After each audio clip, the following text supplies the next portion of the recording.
Hey vous, j'espère que vous allez super bien, en tout cas moi ça va super. Aujourd'hui on est là pour une nouvelle vidéo, oui je sais ça fait longtemps. Je vous ai fait un petit update pour savoir pourquoi, du comment j'ai pas filmé, nanani nanana. Bref, n'hésite pas à aller voir mon update que je vais mettre en barre de lien d'infos. Et là aujourd'hui on est là pour une vidéo assez spéciale. En fait c'est une vidéo qui fait suite à mon vlog de Malte. N'hésite pas aussi à aller le regarder, mais avant de commencer n'hésite pas aussi à t'abonner. Je sais, je dis beaucoup ne pas hésiter, mais c'est parce qu'en fait vous hésitez trop en fait.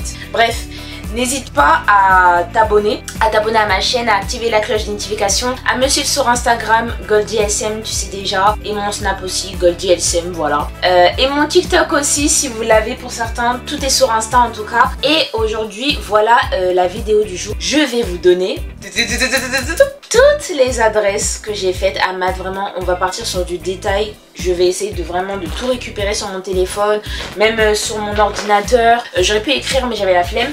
Mais je vais tout vous dire par détail ce que j'ai fait, en espérant que la lumière ne s'éteint pas. Mais voilà, je vais vous dire par détail tout ce que j'ai fait de A à Z. Comme ça vous aurez tous les détails de pourquoi Malte et quelles sont les adresses que j'ai fait là-bas. Alors déjà, je vous ai déjà dit dans un premier temps quels sont les bienfaits de voyager seul dans ma précédente vidéo. Et en fait, si vous voulez, moi, j'ai décidé de partir à Malte pour deux raisons. La première, c'est que déjà, il y a un bon climat. À la période que je suis partie, c'était environ avril.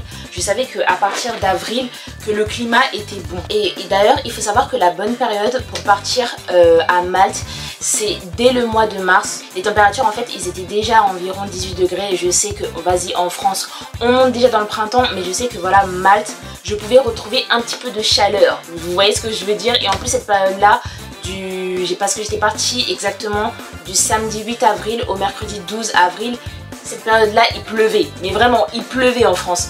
Donc déjà c'est l'une des premières raisons de pourquoi j'ai choisi Malte. La deuxième raison c'est les prix, parce que déjà c'est Malte, c'est un tout petit pays. Je sais même pas si on peut le considérer comme un pays, je le considère un petit peu comme une île, mais c'est un tout petit pays où les prix sont assez variés en fonction du type de voyage que vous voulez effectuer, que ce soit randonnée ou luxe. Vous pouvez vraiment avoir des bonnes vacances à un petit prix. Et en plus, en tant que jeune adulte qui n'a pas d'argent, qui est complètement fauché, je me suis dit en fait ça valait le coup en fait, pourquoi pas. Donc Malte pour moi était l'une des destinations idéales pour y aller. Troisième raison, pour développer votre anglais. Si vous êtes anglophone ou que vous souhaitez découvrir une langue anglophone, partez à Malte, c'est pas cher. J'aurais pu aussi partir à Londres pour deuxième ville, enfin en tant que première ville pour mon petit voyage de voyager seul, mais voilà, j'ai préféré Malte comme je vous ai dit pour ses prix. Et la troisième raison du coup, c'était pour découvrir mon anglais, parce que les gens parlent anglais. La dernière raison, c'est que en fait, vu que comme vous savez, pour voyager seul, mieux vaut privilégier des séjours vraiment très petits. Après ça dépend de ta zone de confort, mais mieux vaut privilégier des séjours très petits. Je me suis dit que j'allais finir Malte assez très rapidement, que j'allais pas vraiment m'ennuyer en 4 jours. Donc c'est aussi l'une des raisons de ce pourquoi je suis partie à Malte. Maintenant on va passer déjà au vol. Il faut savoir que pour mon vol et pour mon hébergement, j'ai tout booké sur Expedia. Expedia qui est une sorte de plateforme exploitant toutes les agences de voyage, vous proposant pas mal d'offres assez variées, un petit peu comme Booking. Mais moi personnellement je l'ai fait sur Expedia. J'ai réservé un vol via Expedia au départ de l'aéroport de Orly, parce que pour moi c'était moins cher, c'était à côté de chez moi, en classe économique avec la compagnie Air Malta, pour un vol sans escale qui a duré à peu près 2h35, ce qui est super rapide je trouve. 2h35 ou 3h, vous voyez le temps d'aller à l'aéroport. Bref, le vol est assez rapide. Je suis partie de l'aéroport d'Orly et je suis arrivée à l'aéroport Lucca, qui est l'aéroport international de Malte. Donc voilà, normalement si vous arrivez à Malte, c'est l'aéroport international, je crois que c'est le seul, je crois. Ensuite j'ai pris une chambre, enfin 2 lits doubles. En fait j'avais pas vu sur la réservation que j'avais pris une chambre avec 2 lits doubles. Il s'agit de l'appart hôtel Adagio Malta Central, qui est situé à peu près vers Sida. Sida en fait c'est une ville qui est à peu près, à l'est de Malte, pas très loin de cinéma ou des activités. Je vous mettrai juste une petite carte ici. Donc voilà, c'est vraiment pas très loin, j'étais à Sida. Et en gros, elle est située aussi pas très loin de l'université de Malte, Du coup voilà, j'ai résidé dans cet appart hôtel pendant environ 4 jours et j'avais déjeuné compris. J'avais service à la télé, j'avais la wifi. Je vous cache pas, je sais plus pourquoi j'avais commandé de double, mais voilà. Et tout ça, genre l'hébergement et le vol, aller-retour, ça m'a coûté 606,19 €. Donc voilà. Ensuite, ce qui s'est passé, c'est que concernant ma deuxième dépense, ça a été de commander le transfert si vous voulez. Parce que en fait, si vous voulez, il y a des transports à Malte, mais le problème c'est que c'était assez long. Mon deuxième transport, je l'ai fait via l'application eCabs. eCabs qui est vraiment super utilisé à Malte. Il y a aussi Bolt qui est vraiment utilisé pour tout ce qui est en termes de transport. Et du coup, ouais, j'ai utilisé un transfert pour 24 €. Et ensuite, dites-vous que la plupart pour toutes mes sorties, parce que j'ai fait à peu près 5 à 6 sorties, si je faisais des allers-retours, pardon, j'ai dû mettre au moins, je pense, 200 € dans les taxis, parce que j'ai commandé au moins ça, non, je dirais 100 € dans les taxis, parce qu'avec Bolt, vous pouvez avoir des prix pour 5 voire 8 €, et avec eCabs, si c'est l'hôtel qui vous le fait, ça peut revenir très cher, voire 24 €, donc voilà. Ensuite, passons aux choses croustillantes, mes activités. Alors moi, concernant mes activités, ce que j'ai fait, c'est que je les ai bookées également en ligne. Pas tous, mais les premiers, en tout cas, je les ai bookés en ligne. Dimanche 9 avril, qui a été le jour où j'ai fait ma première activité, et ben j'ai fait... Attendez, je vous dis ça tout de suite. Je suis partie via le site Get Your Guide, qui est voilà un site dans lequel vous pouvez avoir plein d'activités. Et j'ai commandé une croisière à Gozo et aux Lagoon Bleu avec boisson pour 40 €. La croisière, elle a duré 8 heures. Et le jour J, si vous voulez, il y avait un lieu de prise en charge. Et la prise en charge a été faite à Silema. Donc voilà, si vous êtes près de La Valette ou de Misda, en tout cas près de Silema, vous pouvez commander une croisière via Get Your Guide. Il y a pas mal de compagnies qui proposent ces croisières-là, mais en général, ils se retrouvent tous près du port ou près du ferry de Silema en tout cas. Il fallait avoir des chaussures confortables, des maillots de bain pour ceux qui voulaient se baigner. Bon, moi personnellement, quand je l'ai fait, j'avais un petit peu trop froid, donc je me suis pas baignée du tout. De l'écran solaire au cas où il fait super chaud. Pour ma part, voilà, j'avais fait Get Your Guide, mais j'étais partie avec la compagnie Supreme Travel Limited. Ça s'est super bien passé, ça a duré 8 heures, mais franchement ça a occupé ma journée. On a visité l'île de Gozo qui a pour capitale Victoria, dans lequel vous allez principalement visiter tout ce qui est la citadelle, ou soit vous avez quartier libre. C'était la citadelle, j'ai dû payer environ à peu près 7 € pour ma place étudiante, mais je pense qu'il y a des prix variables, mais en tout cas dites-vous que les prix ne dépassaient pas plus de 15 €, ça c'est sûr. Il y avait aussi la cathédrale Notre-Dame de Gozo qui est juste magnifique, et d'autres paysages aux alentours, hall de prison, la Grande Castello historique qui sont des lieux à visiter sur Gozo. Ça ressemble un peu à un village, mais c'est assez sympa à faire en un jour. Il faut savoir que les activités dessus que vous pouvez faire, c'est aussi du quad et d'autres ferries qui tournent autour de 20 €. Ça peut varier en fonction des compagnies, mais normalement c'est assez abordable. Et le plus dans cette activité, c'est que déjà j'étais jamais seule, parce qu'en fait on est à peu près genre une centaine de personnes dans le bateau. Donc vous n'êtes pas seul. Après, si vous n'aimez pas être seul parmi les gens, c'est autre chose. Mais voilà, ça c'était la première activité que j'ai faite. Ensuite, la deuxième activité, ça a été le lendemain. Alors là, je vous cache pas que je suis partie au talent. Pour le deuxième jour, il m'est arrivé que j'avais eu un problème de connexion. Du coup, ce que j'ai fait, c'est que je savais pas quelle activité je voulais faire. Je pouvais rien booker. Du coup, j'ai juste demandé à un taxi de l'hôtel de m'emmener à une place. Donc voilà, j'ai juste demandé au taxi de m'emmener au centre-ville, et c'est ce qu'il a fait. Il m'a déposé devant une statue, je pense que c'était la mairie de La Valette. J'ai pas plus de précision que ça, et c'est en arrivant en fait sur la place que je suis tombée sur un bus Malte Saying, et je me suis dit je suis une touriste, autant monter dessus. Autant vous dire que j'étais agréablement surprise. Je l'ai dit dans le vlog que j'ai été agréablement surprise. Je pensais que c'est...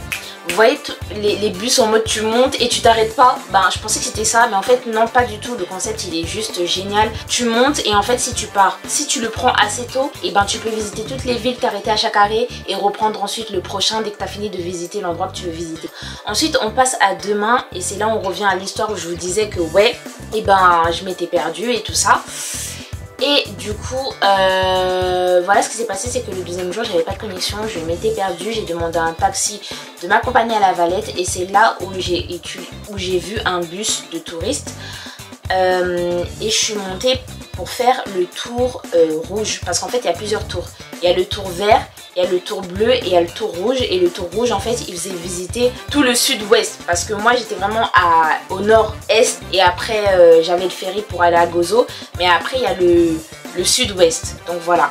J'ai visité tout le sud-ouest. La durée d'un tour entier, sans interruption, sans que vous vous arrêtiez, je pense qu'il faut compter à peu près, 2h30, 3h. En tout cas, pour faire vraiment le tour entier parce que c'est assez long. Sans vous arrêter, hein, c'est assez long. Ouais, c'est assez long et en gros, voilà ce que j'ai vu. En gros, pour les adultes, c'est 22 € si vous voulez monter dans un bus tour de Malteniing, c'était 22 €. Pour les enfants, c'était 14 € et pour les enfants en dessous de 5 ans, c'était complètement gratuit. Et moi, je me suis arrêtée dans des villes telles que Marlachov. Mais ouais, ça m'a permis de voir pas mal d'endroits parce que en fait, le reste, c'est vraiment une campagne. C'est complètement différent de San Julián. Après, vous passez par San Julián justement pour le retour, donc ça m'a permis vraiment de voir pas mal de villes et tout ça, de voir comment c'était. Pour le jour numéro 3, ce que j'ai fait, c'est que je suis partie au Point Mall. Voilà, il est super bien, il est situé à Malte. J'ai pas trouvé de carrefour, mais c'est vraiment un centre commercial dans lequel vous pouvez acheter, je dirais, pas mal d'habits de luxe parce que j'ai trouvé que du luxe là-bas. Tout ce qui est Lacoste, Terra Nova, des marques italiennes, que du luxe, même des boutiques qui ressemblaient à Printemps. Donc c'était assez sympa à voir. Pour ma part, j'ai apprécié, mais voilà. J'ai pas l'argent, mais si vous avez l'argent, je vous conseille d'y aller. Donc c'est ce que j'ai fait le 3e jour. Ensuite, je suis partie au Aqualuna, qui est situé sur le port de Sillema, la longue côte ou si vous voulez la Riviera. Pourquoi j'utilise le terme de Riviera? La Riviera pour vous dire le long couloir en fait du cinéma de la côte de Sillema. Bon, c'est situé sur le Gira de Sillema, mais en fait si vous voulez, c'est sur Gisra. Ah, ça y est, je me perds. Là, je viens de regarder. En gros, j'ai vu que c'était pas exactement Sillema, mais si vous voulez, en fait, Sillema, c'est composé de différentes petites villes. J'étais à Misda, il y a Sillema, et après, il y a Gisra, après, il y a Lucca, après, il y a San Julián un peu plus haut, après, si vous partez plus bas, il y a La Valette. Bref, les petites villes, de toute façon, elles s'entremêlent, mais vous verrez vous-même. Mais en gros, Aqualuna Malta, qui est une piscine ouverte à tous, à peu près. Genre, il y a des bungalows. C'est lié aussi à un restaurant. Voilà, c'est situé à Gisra, Azira, ouais, Azira. En tout cas, il est très bien situé. Vous avez un restaurant à l'intérieur dans lequel vous pouvez vous servir.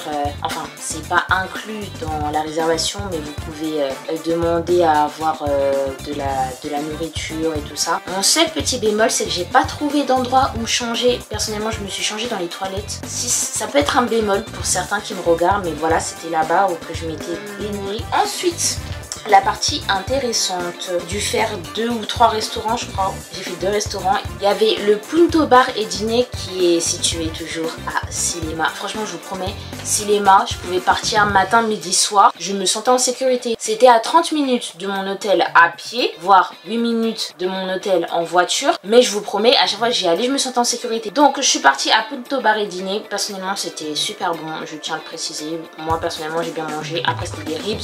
Le personnel, ils ont été assez sympas, je vous cache pas. J'avais eu un problème de voiture, je l'avais précisé dans mon vlog. J'avais eu un problème de voiture et de connexion et ils m'ont commandé des bols et tout ça. Bref, ils ont été vraiment très galants, personnellement. J'ai bien. Les prix sont assez variés, vous pouvez avoir des plats pour environ 20 € et après vous pouvez avoir plus cher en fonction de ce que vous demandez. Je pense que ça part de minimum 20 € à 110 € maximum, ça dépend de ce que vous demandez dans ce restaurant. Ensuite, je suis partie pour le deuxième restaurant à Felice, qui est aussi un restaurant situé à Malte.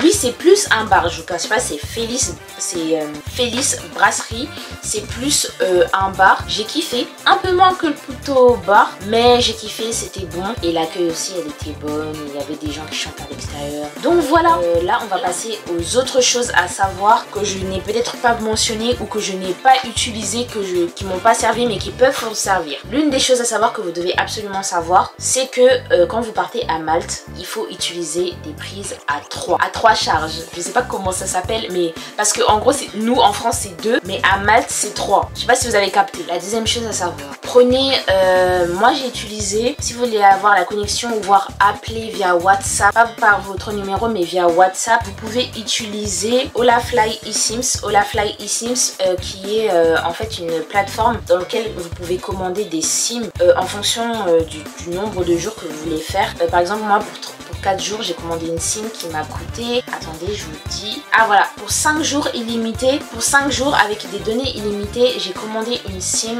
pour 19 €. Donc ce que j'avais, c'est que j'avais la connexion partout, j'avais la localisation, je pouvais appeler via WhatsApp, c'était directement lié à mon numéro, sauf que le deuxième jour c'est un peu bugué, mais voilà, c'est directement lié à mon numéro, donc je pense que ça c'est un plus si vous voulez partir là-bas. Ensuite, troisième chose à savoir, les gens roulent à gauche, les gens ils roulent à gauche. Voilà, les gens ils roulent à gauche. Ensuite, quatrième chose à savoir, Malte c'est assez petit, donc vraiment comme je vous dis, pour les gens qui veulent voyager seuls ou si vous venez pour voyager en famille, n'y allez pas plus d'1 semaine. Franchement, ou soit partez pour la famille, mais moi personnellement je pense que ça sert à rien d'y aller plus d'1 semaine parce que en 4 jours j'ai l'impression d'avoir fait tout pays. Bref, autre chose à savoir, les transports sont assez lents. Je pense que la plupart des gens le savent. C'est assez lent, ou soit faut être vraiment à l'affût. Mais voilà, je vous conseille les taxis comme je vous ai dit, eCabs ou Bolt, vous ne serez pas déçus. Dites-vous que vous pouvez tout de même payer des transports avec votre carte de crédit directement via la borne. Payer avec votre carte de crédit, ça va vous prélever 2 à 4 €. Ça marche aussi. Donc voilà les gars, c'était tout pour cette vidéo. J'espère que je vous ai précisé un maximum d'infos. N'hésitez pas à me dire vos expériences aussi en commentaire. Je les prendrai volontairement. En tout cas, ça me fait super plaisir de vous faire cette vidéo parce que ça fait vraiment longtemps. N'hésitez surtout pas à me suivre aussi sur Insta, TikTok, Snapchat, bref, vous connaissez déjà. Activez la cloche de notification et je vous dis à bientôt pour une nouvelle vidéo. Bye!